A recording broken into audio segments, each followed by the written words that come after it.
चलिए आइए स्टार्ट करते हैं एक नए चैप्टर को जिसका नाम है natural vegetation and wild life.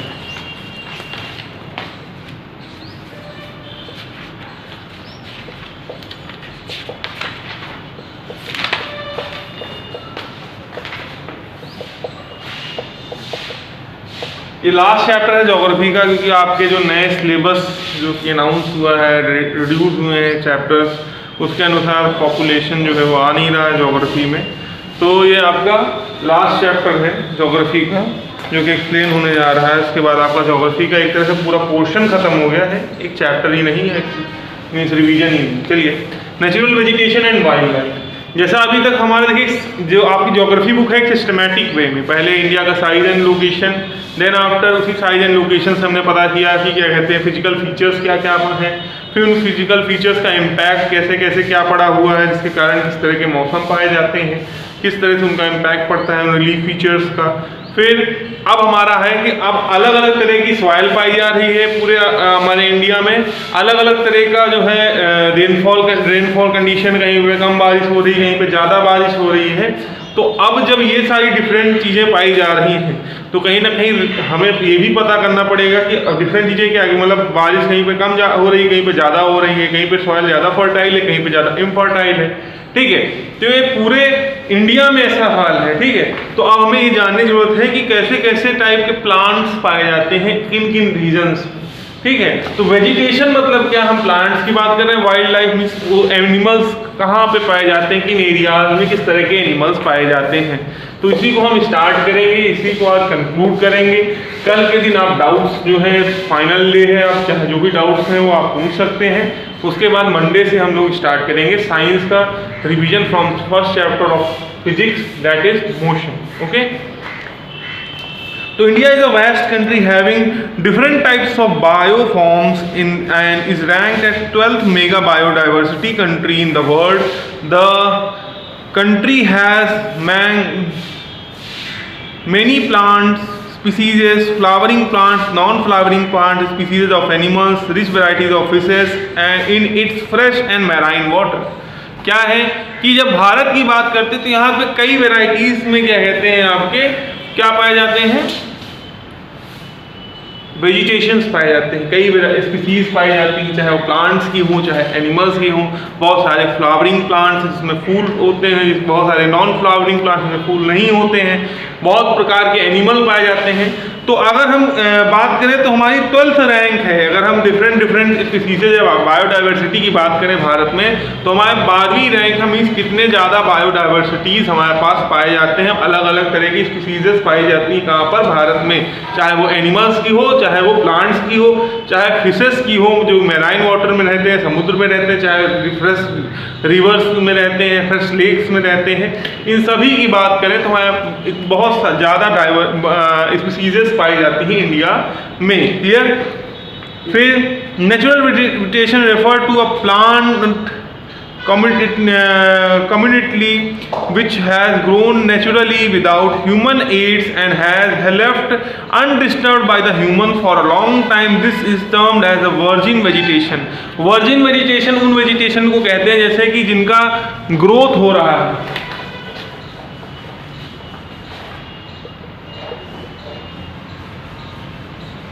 ऐसी वेजिटेशन जिनको ह्यूमन एक्टिविटीज के द्वारा कोई भी थ्रेट नहीं किया गया हो, कुछ भी चेंज ना किया गया हो, ये ग्रोथ भी इनका नेचुरली हो रहा है। ठीक है ना, हमने सीड्स कहीं डाले हैं ना कुछ किए हैं, ये ऐसे वेजिटेशन है जो कि अपने मन से ग्रो किए हैं नेचुरली।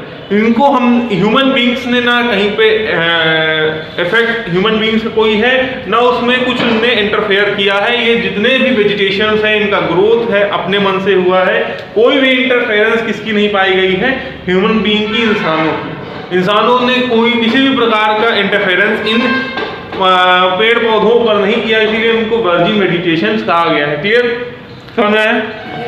फिर The term flora used to denote the plant of the particular region or a period. क्या है फ्लोरा किसे कहते हैं? फ्लोरा एक पर्टिकुलर रीजन के, एक पर्टिकुलर एरिया के, एक पर्टिकुलर टाइम पीरियड के जो प्लांट्स हैं उनको हम किससे रिप्रेजेंट करते हैं? फ्लोरा से। और वही जब हम एनिमल्स की बात करते हैं तो क्या हो जाता है?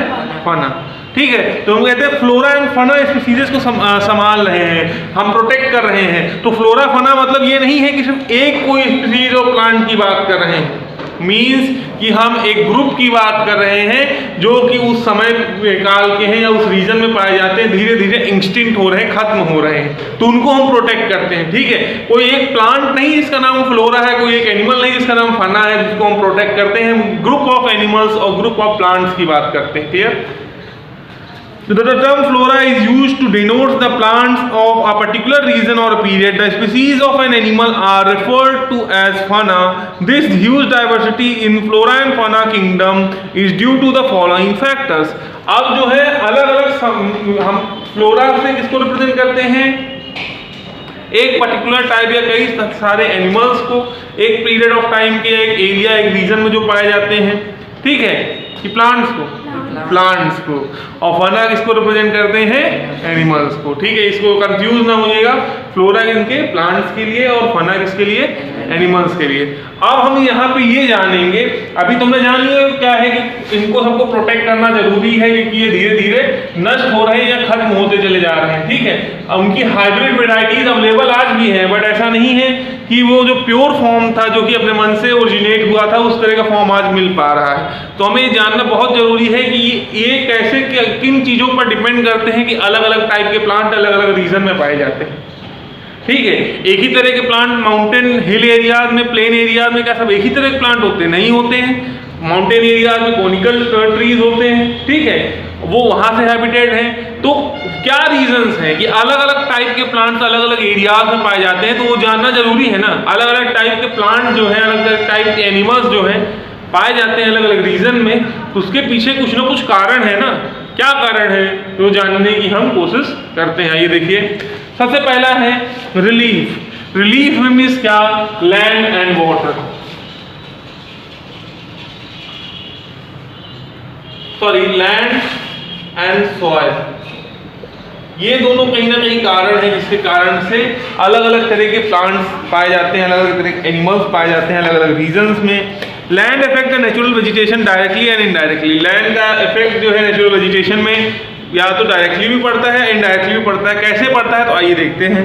सबसे पहला, the fertile level generally devoted to agriculture. जहाँ पे जो फर्टिलिटी जहाँ पे ज़्यादा है वो लैंड किसके लिए ज़्यादातर यूज़ की जाती है? एग्रीकल्चर के लिए। मीन्स वहाँ पे क्या कर रहे हैं हम? प्लांट्स को क्या कर रहे हैं? रिमूव करके हम खेती बाड़ी करना शुरू कर दे रहे हैं। क्लियर? फिर दूसरा क्या है? The undulating and rough terrains are areas where grassland and woodland develop and give shelter to variety of wild life. अब ऐसे रीजन जो कि प्लेन एरियाज नहीं, ठीक है, प्लेन एरियाज नहीं है, रफ सरफेस है, ऊंचा खाली है सरफेस, ठीक है, या फिर एक स्लोप है, ठीक है, तो जहां पर हम खेती बाड़ी नहीं कर पा रहे हैं, जहां पे करना बहुत पॉसिबल नहीं है या बहुत ज़्यादा मेहनत लगेगी काम करने के लिए, तो वहां पे क्या डेवलप करते हैं? वहां पे प्लांट्स डेवलप करते हैं, वहां पे वैराइटीज ऑफ ट्रीज डेवलप करते हैं, लकड़ियां डेवलप करी। वुड्स किसको कहा गया? प्लांट्स को कहा गया। तो जब वहां पे प्लांट्स डेवलप करते हैं तो वहां पे अलग अलग वैराइटीज के जो है वाइल्ड लाइफ भी वहां अवेलेबल रहते हैं, एनिमल्स भी वहां पे रहते हैं, एनिमल्स भी अवेलेबल है। क्लियर? उन पर्टिकुलर एरियाज में, ठीक है, जानवर भी रहते हैं। और जानवर रहते हैं, सीधी सी बात है, जानवर रहेंगे क्या करेंगे? क्या करेंगे जानवर रहेंगे?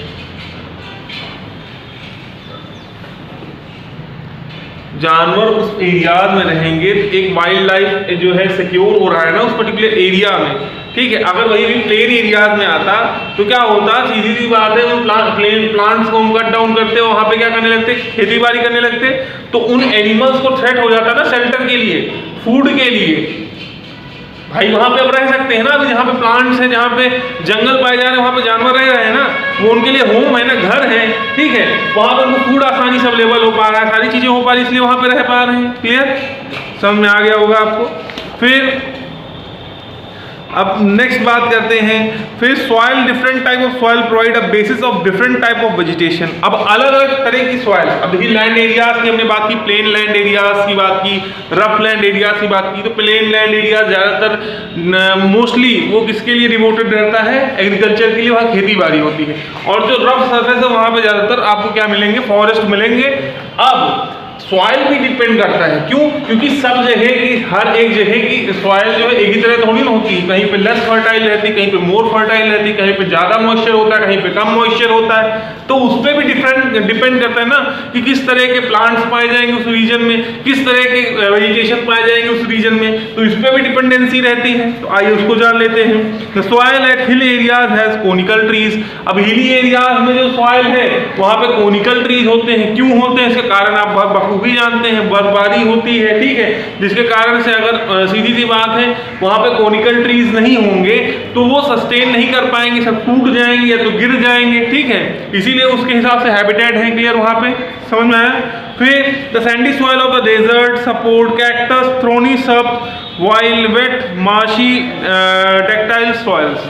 क्या है कि अगर हम जहाँ पे बात करें जहाँ पे पानी की अवेलेबिलिटी है, मॉइस्चर अवेलेबल है, तो वहाँ पे किसी और तरह का प्लांट आपको मिलेगा। लेकिन अगर हम डेजर्ट एरिया की बात करें जहाँ पे मॉइस्चर है ही नहीं, ड्राई है एकदम सैंड, वहाँ पे क्या होता है, वहाँ पे जो पेड़ होते हैं वो क्या होते हैं, वहाँ पे जो पेड़ होते हैं उनमें कांटे होते हैं, ठीक है, कांटे दिखते हैं आपको। क्यों दिखते हैं कांटे? रीजन क्या है कि वो हैबिटेट है, वहाँ पे लीव्स नहीं होती, लीव्स जो है कांटे होते हैं, ठीक है। क्यों होते हैं? इसका रीजन क्या है कि कम से कम जो है आपको क्या कहते हैं, पानी इवोपरेट हो सके, कम से कम प्लांट से पानी इवोपरेट हो सके, क्योंकि पानी की अवेलेबिलिटी कम रहती है प्लांट के पास, ठीक है। अगर लीव्स रहेंगे तो ट्रांसपिरेशन प्रोसेस बढ़ जाएगा, प्लांट सूख जाएंगे, इसीलिए वहाँ पे कांटेदार पेड़ पाए जाते हैं, ठीक है। तो अब ये सॉइल पे भी डिपेंडेंट है कि मॉइस्चर अगर है ज़्यादा तो वहाँ पे किसी और तरह का प्लांट मिलेगा, एवरग्रीन फॉरेस्ट वहाँ पे हो सकते मिलेंगे। जहाँ पे मॉइस्चर बहुत कम है वहाँ पे एवरग्रीन फॉरेस्ट कैसे हो सकते हैं, ठीक है। ये डिपेंड करता है कि सॉइल किस तरह है। मैं एग्जांपल बताऊँ, सॉइल किस तरह, जिस तरह से सॉइल रहेगा अलग अलग एरियाज में, उस हिसाब से वहाँ पर प्लांट भी पाए जाएंगे, उस हिसाब से वहाँ पर वेजिटेशन पाई जाएंगी। समझ में आया आप लोगों को? चलिए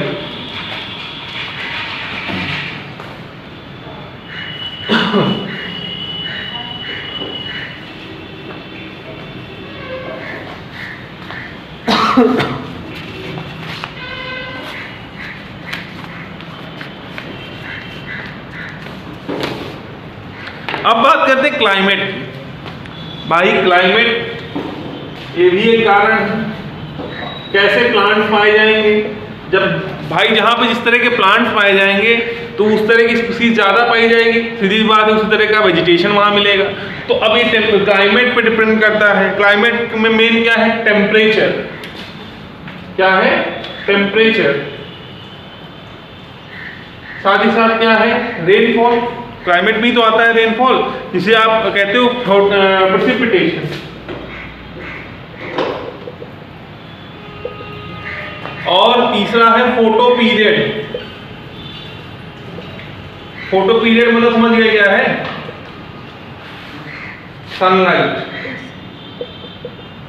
फोटोसिंथेसिस होती है ना, फोटो पीरियड सनलाइट, इसीलिए मैंने फोटो पीरियड शब्द का इस्तेमाल किया।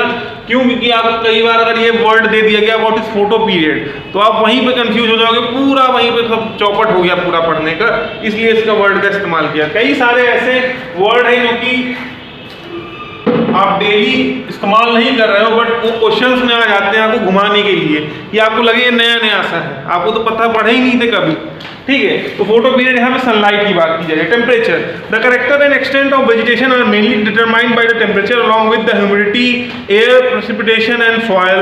The fall in the temperature affect the vegetation and its growth in the photoperiod sunlight. क्या है कि टेम्परेचर हाई होना, लो होना, ये डिपेंड करता है कि हाँ वहाँ पे किस तरह के प्लांट्स पाए जाएंगे। टेम्परेचर पे डिपेंड करता है प्रेसिपिटेशन, रेनफॉल कितनी हो पा रही है, ठीक है, वो वहाँ पर ह्यूमिडिटी कितनी है, मीन्स वाटर वेपर की प्रेजेंस कितनी है इसमें एटमॉस्फेयर में, इन सभी चीज पर डिपेंड करता है कि वहाँ पर किस तरह के प्लांट्स आपको अवेलेबल होंगे, ठीक है। ये फैक्टर्स हैं कि किस तरह के प्लांट वहाँ पे अवेलेबल होंगे। अगर सीधी सी बात है ड्राई रीजन है, वहाँ पे बारिश नहीं हो रही है, वाटर वेपर मॉइस्चर प्रेजेंट ही नहीं, जब मॉइस्चर नहीं प्रेजेंट बारिश नहीं ज़्यादा होगी, जब बारिश नहीं होगी तो सीधी सी बात है सॉइल एकदम ड्राई रहेगा। जब ड्राई सॉइल रहेगा तो प्लांट को मॉइस्चर कहाँ से मिलेगा, ठीक है। तो ये भी एक कारण है जिनके ऊपर डिपेंड करता है कि हाँ किस तरह के वेजिटेशन वहाँ पे पाए जाएंगे, ठीक है। अब इसे areas where of heavy rainfall have more dense vegetation as compare to areas of less rainfall. जहाँ पे कम बारिश होती वहाँ पे कम घना जंगल नहीं रहते, घने जंगल नहीं पाए जाते जहाँ पे कम बारिश हो। जहाँ पे ज़्यादा बारिश होती है वहाँ पे ज़्यादा घने जंगल पाए जाते हैं। ठीक है, अब उसका कारण क्या है? क्योंकि मॉइस्चर अवेलेबिलिटी उन जहाँ पे बारिश ज़्यादा होती वहाँ पे ज़्यादा रहती है, तो ज़्यादा अच्छे से ग्रो कर पाते हैं प्लांट्स। अब आपको क्या लगता है एवरग्रीन फॉरेस्ट में कोई जाता होगा उन घने जंगलों में और पेड़ लगाने जाता होगा प्लांटेशन करने? नहीं, वो फल गिरते हैं पक करके, वो धीरे धीरे क्या कहते हैं वहीं पे एक पेड़ पौधा तैयार होने लगता है। और इतने घने जंगल रहते हैं कि आप वहाँ पे दिन में भी चले जाओगे एकदम अंधेरा छाया रहेगा, क्योंकि खूब लंबे लंबे पेड़ रहते हैं और खूब छायादार पेड़ रहते हैं, पत्तियाँ गिरती नहीं हैं, तो धूप नीचे आ नहीं पाती, इतने ज़्यादा डेंस फॉरेस्ट होते हैं। आप वहाँ पे पता नहीं चल पाएगा कि किस समय किस तरफ से आपको जानवर अटैक कर रहा है। तो इतना डेंस फॉरेस्ट रहता है। जो आप अभी फॉरेस्ट के नाम पे 2, 4, 10 पेड़, 100 पेड़, 200 पेड़ देख लेते हैं, वो नहीं, घने जंगल की बात करें जहाँ पे मॉइस्चर ज़्यादा अवेलेबल है, जहाँ पे ज़्यादा बारिश हो रही है। असम साइड, मेघालय साइड, जहाँ पे कितना एक्सट्रीम लेवल पे बारिश हो रही है, पूरे highest over the world rainfall होती है, तो वहाँ पे और ज़्यादा घने जंगल पाए जाते हैं। ठीक है, साथ ही साथ क्या है, उनकी लीव्स सेट नहीं होती एक साथ। ऐसा नहीं कि लीव्स सेट नहीं होंगी, सेट होती हैं, पत्ती झड़ती हैं, गिरती हैं, बट एक साथ नहीं होती, इसलिए सदाबहार उनको कहा जाता है पेड़, एवरग्रीन ट्रीज। और उसी के साथ साथ उसके बने हुए फॉरेस्ट एवरग्रीन फॉरेस्ट। समझ में आया? फिर तो प्रेसिपिटेशन पे डिपेंड करता है। Photoperiod, the variation in the duration of light of different places due to the latitude, longitude, seasonal and duration of day. Due to the longer duration of sunlight trees go faster in the summer. देखिए, जब आपको पता है कि जो सन भाई साहब है वो तो फिक्स रहते हैं, अर्थ ही नखरे दिखाती रहती है, टेढ़े मेढ़े पोज देती रहती है, कभी नॉर्थ पोल इधर, कभी साउथ पोल इधर। ठीक है, तो फोकस ऑफ सनलाइट चेंज होता रहता है। जब फोकस ऑफ सनलाइट चेंज होता रहता है तो ठंडियों के समय पे कम धूप मिलती है, जैसा कि आज आप देख रहे हैं। गर्मियों के समय पे 6 से 7 बजे तक क्या कहते हैं, धूप एकदम बहुत अच्छे से आ जाती है और गर्मी लगने लगती है। आज आप देखिए, अभी इवन दो 10 से 10:30 हो रहे होंगे और अभी तक क्या कहते हैं आपको धूप देखने को नहीं मिली है ठंडियों के समय पर। इसी कारण से देखिए, जितना ज़्यादा फोटो पीरियड, जितना ज़्यादा मिलेगा आपको एनर्जी मिलेगी, उतनी तेज़ी से ही फूड बनेगा ना, और जितना ज़्यादा तेज़ी से फूड बनेगा उतनी तेज़ी से ही तो क्रॉप ग्रो करेगा, उतनी तेज़ी से ही प्लांट ग्रो करेगा। ठीक है, इसी कारण से गर्मियों के समय में, समर टाइम पे प्लांट्स ज़्यादा तेज़ी से ग्रो करते हैं कंपैरिजन टू द विंटर्स। क्यों? क्योंकि विंटर टाइम पीरियड में क्या है, कम फोटो पीरियड होता है, समय कम होता है सूरज निकलने का। क्लियर होता है, कई बार 1-2 घंटे ही दिन भर में निकलता है धूप। तो समझ में आया? इसीलिए ज़्यादा ग्रोथ आपको कब देखने को मिलती है, समर सीजन के तरह टाइम पर, और विंटर सीजन पे कम ग्रोथ प्लांट्स में देखने को मिलती है। क्लियर? तो ये कारण क्या है? क्योंकि फोटो पीरियड मीन्स आपको सनलाइट ज़्यादा देर तक नहीं मिल पा रही। सनलाइट मिलेगी तभी फूड प्रिपेयर होगा, फूड प्रिपेयर होगा तभी डेवलपमेंट होगा प्लांट में। समझ में आया? भाई आपको एनर्जी ना मिले, छोटा बच्चा जन्म जिसका हुआ है उसको फूड ना मिले खाने के लिए, क्या उसकी बॉडी डेवलप कर पाएगी? क्या उसको एनर्जी चाहिए ना, तभी तो उसकी बॉडी डेवलप करेगी, तभी वो आपके साइज तक आ पाएगा, तभी वो हमारे साइज से हमसे अबव जा पाएगा। एनर्जी चाहिए ना उसे। वैसे ही प्लांट जब डेवलप करेगा उसको भी फूड चाहिए ना। तो जब फोटो ही नहीं, फोटो पीरियड के लिए सन ही नहीं है, तो फोटोसिंथेसिस कैसे होगा? जब फोटोसिंथेसिस प्रोसेस नहीं होगा तो ग्लूकोज कैसे बनेगा, और सीधी सी बात है फिर प्लांट ग्रो कैसे करेगा? समझ में आ गया आपको? Is that clear? ओके, चलिए आगे बढ़ते हैं।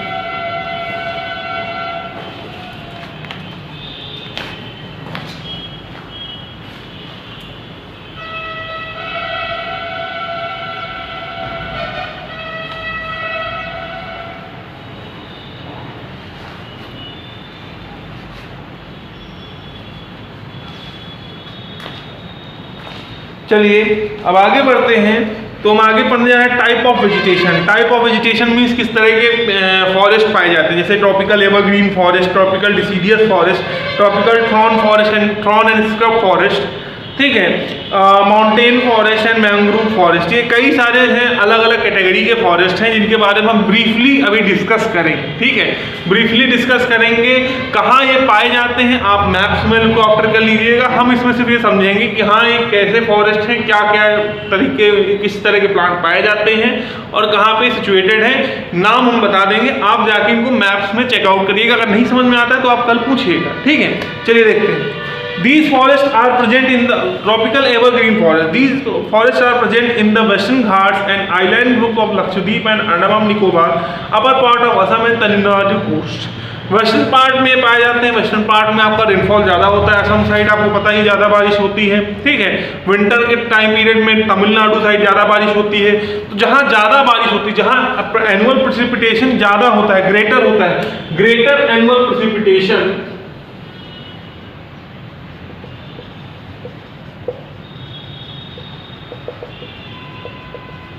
causes,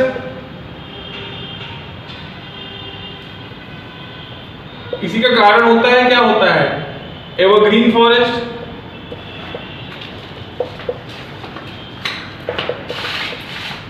जहां पे वाटर की अवेलेबिलिटी ज्यादा होगी, मॉइस्चर ज्यादा होगा, वहीं पे तो एवरग्रीन फॉरेस्ट ग्रो करेगा। सीधी सी बात है, मॉइस्चर ज्यादा अवेलेबल है तो इसी कारण से पत्तियां झड़ नहीं पा रही हैं। ठीक है, पूरा साल भर आपके पत्तियां अवेलेबल रहती हैं, लीव्स अवेलेबल रहती हैं। क्यों? क्योंकि वहां पे बारिश ज्यादा होती है। ठीक है, तो अब ऐसे इसमें कौन से हैं, आइलैंड से, दोनों आइलैंड ग्रुप हैं आपके, लक्षद्वीप भी और अंडमान निकोबार आइलैंड ग्रुप है, असम है, तमिलनाडु साइड है। यहाँ इन जगहों पर क्या है, एवरग्रीन फॉरेस्ट आपको मिलते हैं। These forest grow best in areas having rainfall more than 200 centimetre short dry region. ऐसे एरियाज में डेवलप करती है जहां पर 200 सेंटीमीटर से ज्यादा बारिश हो, 200 सेंटीमीटर से ज्यादा बारिश हो। और दूसरा चीज, जो ड्राई सीजन है वो ड्राई सीजन बहुत शॉर्ट हो, ड्राई सीजन वेरी शॉर्ट हो। क्योंकि जब अगर ज्यादा बड़ा ड्राई सीजन होगा, सीधी सी बात है, लीव्स एक साथ सेट करने लगेंगी। एक छोटा सा ड्राई सीजन रहता है जहां पे बारिश नहीं होती है, वैसे 200 सेंटीमीटर से ऊपर बारिश होती रहती है पूरे साल भर में। इस कारण से यहाँ पर क्या होता है, यहाँ पर सीधे सीधे आप समझ सकते हैं, इसीलिए एवरग्रीन फॉरेस्ट पाए जाते हैं। The tree reaches the height of 60 metre. लगभग इन ट्रीज की हाइट भी बहुत ज्यादा रहती है, लगभग 60 मीटर तक हाइट रहती है ट्रीज की। ठीक है, बहुत ज्यादा लंबाई होती है। फिर it has the vegetation of all kind trees, shrubs, creeps, giving in all the multi layered structure. इसमें सभी तरह के प्लांट्स मिलते हैं, छोटे छोटे पौधे भी मिलते हैं, बड़े बड़े पेड़ मिलते हैं, क्रीपर्स, जो प्लांट एक दूसरे, जो प्लांट जिनको सपोर्ट चाहिए आगे डेवलप करने के लिए, वो भी मिलते हैं। इसीलिए क्या है, ये जैसे लेयर्ड फॉरेस्ट दिखते हैं और इतना ज़्यादा डेंस होते हैं कि आपको नीचे सनलाइट देखने को मिलेगी ही नहीं। ठीक है, दिन में ही अंधेरा सा आपको लगेगा, जैसे लगता है शाम हो गई है, इतना घने जंगल रहते हैं ये। ठीक है, कौन से आपके, tropical evergreen forest. These forest appear green all year round, इसीलिए इसका नाम एवरग्रीन फॉरेस्ट पड़ा, क्योंकि हमेशा ये हरे भरे रहते हैं पूरे साल भर। ठीक है, फिर important trees of the forest are ebony, rosewood, rubber and chingono. Common animal found in the forest are elephant, monkey और डियर। ठीक है, ये कुछ जानवरों के नाम बताए गए जो जानवर यहाँ पे पाए जाते हैं, या फिर जो ट्रीज जो वहाँ पाए जाते हैं। इकोनॉमिकली इंपॉर्टेंट है, रीजन क्या है, इकोनॉमिकली इंपॉर्टेंट होने का कारण इसलिए है क्योंकि यहाँ पे कई प्रकार के जो है प्लांट या फिर हम कहें वुड, लकड़ियाँ पाई जाती हैं, जिसको क्या है अच्छा खासा सेल करके पैसे भी कमाए जाते हैं। ठीक है, तो इकोनॉमिकली इंपॉर्टेंट है, फर्नीचर बनाने के लिए मजबूत लकड़ियों का इस्तेमाल होता है और वो लकड़ियाँ यहाँ पे मिलती हैं। ठीक है, फिर दूसरा है ट्रॉपिकल डिसीडियस फॉरेस्ट। कौन सा आपका है, ट्रॉपिकल डिसीडियस फॉरेस्ट।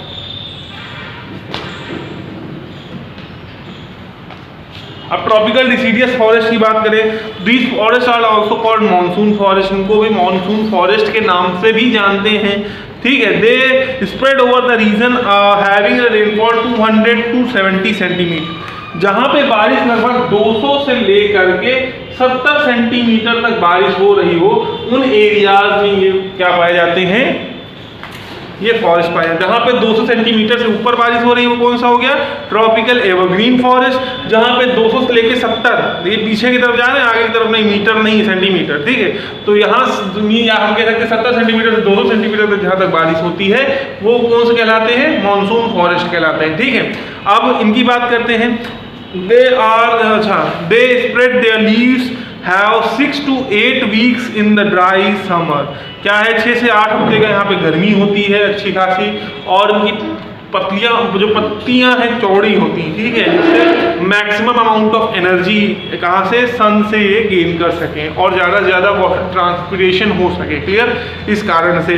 फिर आगे बात करते हैं, ये लीव सेट करती हैं, ठीक है, पत्तियां झड़ती हैं, एवरग्रीन फॉरेस्ट नहीं है, ठीक है। फिर in these forest the common animal found are lion, tiger, pig, deer and elephant. ये कुछ आम जानवर हैं जो कि यहाँ पे पाए जाते हैं। इस तरह के फॉरेस्ट दो हिस्सों में विभाजित किए गए हैं, एक moist deciduous forest and dry deciduous forest. Moist deciduous forest and dry deciduous forest. ऐसा क्यों है, मॉइस्ट डिसीडियस फॉरेस्ट जहाँ पे मॉइस्चर की अवेलेबिलिटी ज़्यादा होती, मतलब 200 से लेकर 100 सेंटीमीटर तक बारिश जहाँ पे होती है, फ्रॉम 200 to 100 सेंटीमीटर तक जहाँ पे रेनफॉल होती है वो क्या हो गया, मॉइस्ट हो गया। अब जो 100 से लेकर 70 तक मीन्स 100 सेंटीमीटर से लेकर के 70 सेंटीमीटर तक जहाँ रेनफॉल होती है वो क्या हो गया, ड्राई डिसीडियस फॉरेस्ट, ठीक है। इसीलिए इसको दो कैटेगरी और डिवाइड, हम सब डिवाइड कर दिए, ठीक है। अब इसका रीजन क्या है, जैसे ड्राई डिसीडियस फॉरेस्ट है वहाँ पे जो जड़ है स्टेम ज़्यादा गहरी होती है, क्यों, क्योंकि उनको मॉइस्चर, ज़्यादा मॉइस्चर चाहिए उसी सॉइल से, तो इसलिए ज़्यादा पेड़ की जड़ जो होती है ज़्यादा गहराई तक जाती है, ठीक है। तो ये सारी डिफरेंसेस पाए जाते हैं, इसलिए दो और कैटेगरी, एक मॉइस्ट डिसीडियस फॉरेस्ट और ड्राई डिसीडियस फॉरेस्ट बताया गया, क्लियर, गॉट इट।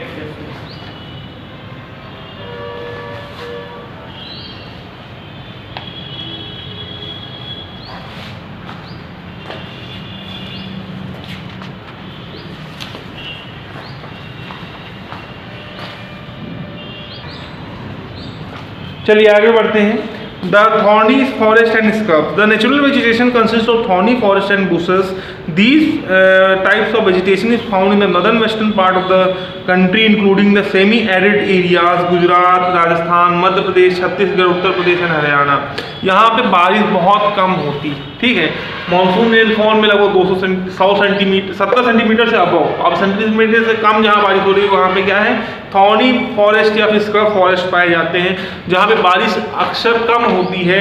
इस कारण से क्या है, वहाँ पर ऐसे फॉरेस्ट पाए जाते हैं, ऐसे जंगल पाए जाते हैं जहाँ पर वो कम पानी में भी सर्वाइव कर सके, ठीक है, कम मॉइस्चर में भी सर्वाइव कर सके। Trees are scattered and have long roots penetrating deep into the soil to get moisture। बहुत घने जंगल नहीं होते इन एरियाज में, पेड़ दूर दूर रहते हैं, ठीक है, मॉइस्चर की कमी के कारण। मॉइस्चर होता तो पास पास भी रहते, कोई दिक्कत नहीं होती। दूसरी चीज़, जड़ बहुत गहराई तक जाती है इनकी, क्यों जाती है, जिससे क्या है, मॉइस्चर, मैक्सिमम मॉइस्चर ये गेन कर सके, कहाँ से, सॉइल से, क्लियर। इसीलिए जो है गहरी रहती हैं जड़ें। Stems are moist to conserve water. क्या है कि जो स्टेम्स होती हैं वो हल्का चिपचिपी होती है, जिससे पानी को कंजर्व कर सके। क्यों, क्योंकि जब पानी जो है ज़्यादा इवोपरेट करेगा तो ज़्यादा मॉइस्चर की जरूरत पड़ेगी प्लांट्स को, क्लियर, इससे प्रोटेक्ट करने के लिए। फिर leaves are mostly thick and small to minimize the evaporation. और पत्तियां ज़्यादातर मोटी होती हैं और छोटी होती हैं, जिससे क्या होता है, इवोपरेशन ऑफ वाटर कम हो सके, जिससे ज़्यादा मॉइस्चर की, ज़्यादा वाटर की ज़रूरत ना पड़े, अवेलेबिलिटी कराने की ज़रूरत ना पड़े। At higher altitude mosses and lichens forms the part of the tundra vegetation. The common animals found are Kashmir stag, spotted deers, wild sheep, jack rabbits etcetera. अब ये कुछ जानवरों के नाम बताए गए, कुछ प्लांट्स के नाम बताए गए जो कि कहाँ पाए जाते हैं, इस तरह के वेजिटेशन में मिलते हैं। अब मैंग्रोव फॉरेस्ट की बात करें। Mangrove forest are the trees that live along the tropical coast line rooted in the salty sediments often under water. क्या है कि अब ऐसे जो प्लांट्स हैं जो कि कहाँ पे पाए जाते हैं, आपके कोस्टल रीजन में, आपने पढ़ा ये लगभग ऐसा ही, पूरा कंफर्म यही नहीं है। जो कोस्टल रीजन्स में प्लांट पाए जा रहे हैं, ठीक है, जहाँ पे सॉल्टेड वाटर, भाई आपका जो समुद्र का पानी सॉल्टेड रहता है, सॉल्टी वाटर है, वहां पर जो प्लांट सर्वाइव कर जाते हैं उनको हम कौन सा बोल रहे हैं, मैंग्रोव फॉरेस्ट, ठीक है। The mangrove tidal forest are found in the area of, okay हो गया। तो यहाँ ऐसे एरियाज में पाए जाते हैं जहां पर इफेक्ट रहता है किनका, टाइड्स का, high tide and low tide का वाटर का इफेक्ट रहता है। तो वो सॉल्टेड वाटर होने के बाद, प्रेजेंट होने के बाद भी ये प्लांट सर्वाइव कर पाते हैं, उन्हें मैंग्रोव फॉरेस्ट या स्पीसीज क्या वेजिटेशन कहते हैं। क्लियर, समझ में आया? फिर dense mangroves are common varieties with roots of plant submerge under water. क्या है, इनके ज़्यादातर पेड़ पानी में ही रहते हैं, पानी के अंदर सबमर्ज रहते हैं, डूबे रहते हैं जड़, ठीक है। उसके बाद भी ये सर्वाइव कर पाते हैं कि जहाँ पर इफेक्ट रहता है, इम्पैक्ट पड़ता है किनका, टाइड्स का, ठीक है, वो सॉल्टी वाटर का इम्पैक्ट पड़ता है। क्लियर, तो उन प्लांट्स की बात कर रहे हैं। जैसे sundari trees are found in the Ganga Brahmaputra delta and provide hard timber. Sundari trees क्या है, कहाँ पाए जाते हैं, गंगा ब्रह्मपुत्र डेल्टा में पाए जाते हैं, और ये एक मजबूत लकड़ी मिलती है जिससे फर्नीचर्स बनाने में बहुत आसानी होती है, बहुत अच्छा यूज का है, ठीक है। अब Bengal tiger is a famous in the forest wild life. अब बंगाल टाइगर की आप बात कर लें, ठीक है, तो वो सबसे ज़्यादा फेमस है, इन्हीं जंगलों में वो जानवर पाए जाते हैं। क्लियर, समझ में आया? जैसे माउंटेन फॉरेस्ट की बात करें, माउंटेन फॉरेस्ट में आपको किस तरह के फॉरेस्ट मिलेंगे, ठीक है, कोनिकल ट्रीज मिलेंगे। कोनिकल फॉरेस्ट में क्यों मिलेंगे, इसका आप रीजन पूरा जानते हैं। क्या होता है, जब हाई एल्टीट्यूड्स में अच्छा खासा बर्फबारी होती है, ठीक है, इसी कारण से वहाँ पे कोनिकल ट्रीज पाए जाते हैं, क्योंकि वो सर्वाइव सस्टेन नहीं कर पाएंगे आपके इस तरह के ट्रीज यहाँ मिलते हैं। क्लियर, अब बात करते हैं वाइल्ड लाइफ की बात करें। India is rich in its fauna. Elephant are found in the hot wet forest of the Assam, Karnataka and Kerala. One horn rhinoceros are found in the Assam and West Bengal. Elephant कहाँ पाए जाते हैं, कर्नाटका में, असम में, केरला में। एक वन हॉर्न एक सींग का जो है कौन, राइनोसोरस, जो कहाँ पाया जाता है, आपका असम और वेस्ट बंगाल में। Rann of Kutch, habitat of the wild asses, जंगली गधे पाए जाते हैं कहाँ पे, थार डेजर्ट्स में। Is the habitat for camels, वहाँ पे कौन, ऊँट भी पाए जाते हैं, ठीक है। फिर साथ ही साथ natural habitat of Indian loyals in the गिर फॉरेस्ट इन गुजरात। और शेर पाए जाते हैं कहाँ पर, गिर फॉरेस्ट गुजरात में, ठीक है, वहाँ पे हैबिटेट है, वहाँ पे रहते हैं। Tigers are found in the forest of Madhya Pradesh. Madhya Pradesh के जंगलों में टाइगर पाए जाते हैं। सुंदर वन ऑफ वेस्ट बंगाल, वहाँ पे भी टाइगर पाए जाते हैं। और हिमालयन रीजन्स में भी टाइगर मिलते हैं आपको, अलग अलग हैबिटेट आपको वाइल्ड लाइफ देखने को मिल रहे हैं। क्लियर, फिर Ladakh freezing at high altitude at the home of the yak. ऐसी अब लद्दाख में जहाँ पे बहुत भीषण ठंडी पड़ती है, वहाँ पे किनका घर है, याक का। सैगी हॉर्न वाइल्ड डॉग्स हैं, जंगली बैल हैं। Tibet and antelope and blue sheeps, wild sheep, जंगली भेड़ हैं, ठीक है। ये सब चीज़ें पाई जाती है कहाँ पर, ये जहाँ पर भीषण ठंडी है, ठीक है। अलग अलग एरियाज में हैबिटेट है ना जानवर। अब वहाँ से जानवर आप यहाँ ला के रखेंगे तो सर्वाइव नहीं कर पाएंगे, क्योंकि उनको वही उसी तरह का एटमॉस्फेयर चाहिए जिस एटमॉस्फेयर वो रहते हैं लगातार। क्लियर, समझ आया? फिर अब बात करते हैं in rivers, lakes and coastal areas, turtles, crocodile and gharials are found. अब नदियों में, तालाबों में बात करें, और हम कहाँ बात करें, कोस्टल एरियाज में, समुद्र में बात करें, तो आपको अलग अलग तरह की मछलियाँ भी पाई जाती हैं, ठीक है। और साथ ही साथ क्या है,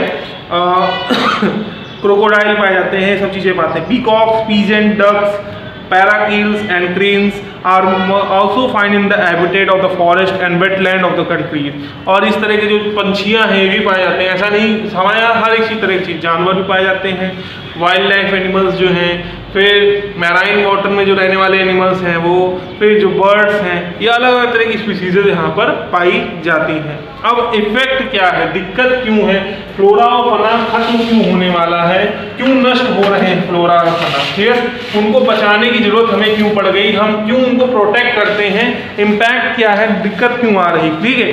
causes major threat to the flora and fauna, क्या कारण है जिससे बहुत ज़्यादा दिक्कत में आ गए हैं आपके दो स्पीसीज फ्लोरा एंड फना जो ग्रुप्स हैं, वो क्यों एक्सटिंक्ट होने वाले, खत्म होने वाले हैं, क्या इम्पैक्ट है। Hence the conservation of flora and fauna essential, about 1300 plant species are endangered and 20 species are extinct. क्या है, 1300 प्लांट की स्पीसीज जो है खत्म होने की कगार पर है, खत्म होने वाली हैं, इसलिए उनको बचाना बहुत आवश्यक है। और लगभग 20 स्पीसीज ऐसी हैं जो कि खत्म हो चुकी हैं, खत्म होने वाली नहीं, खत्म हो चुकी हैं, ठीक है।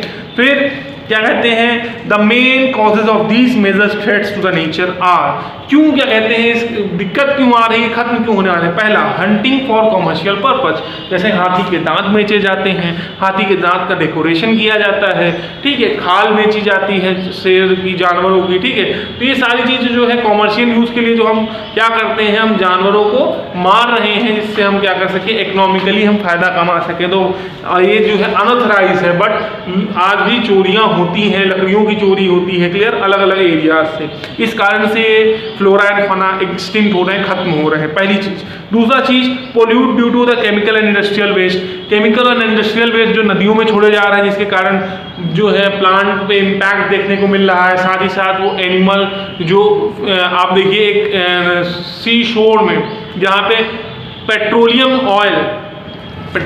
ऑयल जो है, क्रूड ऑयल जो लेकर जा रहे थे समुद्र के इलाकों में, ऊपर के लेवल पे फैल गया। अब जो यहाँ पर रह रही मछलियाँ हैं, ठीक, मछलियाँ ऐसे लग नहीं रही, मान लीजिए मछलियाँ हैं, तो यहाँ से ऑक्सीजन तो नहीं मिल पा रहा है ना, क्योंकि एक लेयर बन गई है। आपको पता है वाटर के साथ ऑयल मिक्स करता है क्या, कभी नहीं मिक्स करता, तो इसके कारण से क्या एक लेयर बन गई, क्योंकि वाटर की डेंसिटी, ऑयल की डेंसिटी कम होती है, इसलिए वो फ्लोट करने लगता है वाटर के ऊपर, जिसके कारण क्या है, उसकी एक लेयर बन गई, जिससे क्या है ऑक्सीजन अंदर नहीं आ पा रही है, घुली हुई ऑक्सीजन नहीं मिल पा रही, इसलिए इसी में जो है जानवर मर जा रहे हैं। इसलिए भी स्पीसीज एंडेंजर्ड है, खत्म होने वाली हैं, क्योंकि पोल्यूशन ही एक कारण है जिससे क्या है नेचर बदल रहा है, ठीक है। अब एक आपने सुना होगा कि मोबाइल टावर से जो रेडिएशंस निकलते हैं, जो पंछी हैं वो रास्ता भटक जाते हैं और कहीं ना कहीं उन एरिया में चले जाते हैं जो कि उनके लिए फेवरेबल नहीं है।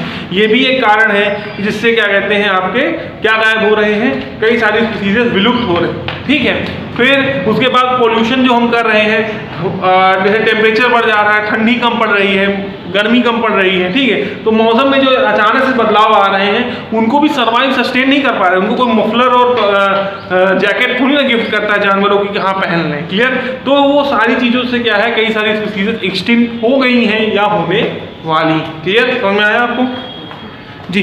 अब rapidly cutting of the forest for cultivation and habitation, क्या है, रहने के लिए, घर बनाने के लिए, अर्बन डेवलपमेंट के लिए। अभी आपने रिसेंटली सुना मुंबई में मेट्रो स्टेशन बनाने के लिए प्लांट्स को हम लगातार कट डाउन करते चले जा रहे हैं, प्लांट्स को कट डाउन करते चले जा रहे हैं। इससे क्या हो रहा है, वो वेजिटेशंस खत्म होती चली जा रही है, एक्सटिंक्ट हो रही, खत्म हो रही, ठीक है, क्योंकि हम लगातार पेड़ को काट रहे हैं। चाहे अपने रहने के लिए जगह चाहिए हमें, चाहे हमें फर्नीचर्स बनाने हैं, चाहे हमें क्या करना है, चाहे हमें खेती बाड़ी के लिए जमीन चाहिए, हम सबसे पहले किसी चीज़ को कट डाउन कर रहे हो, फॉरेस्ट को।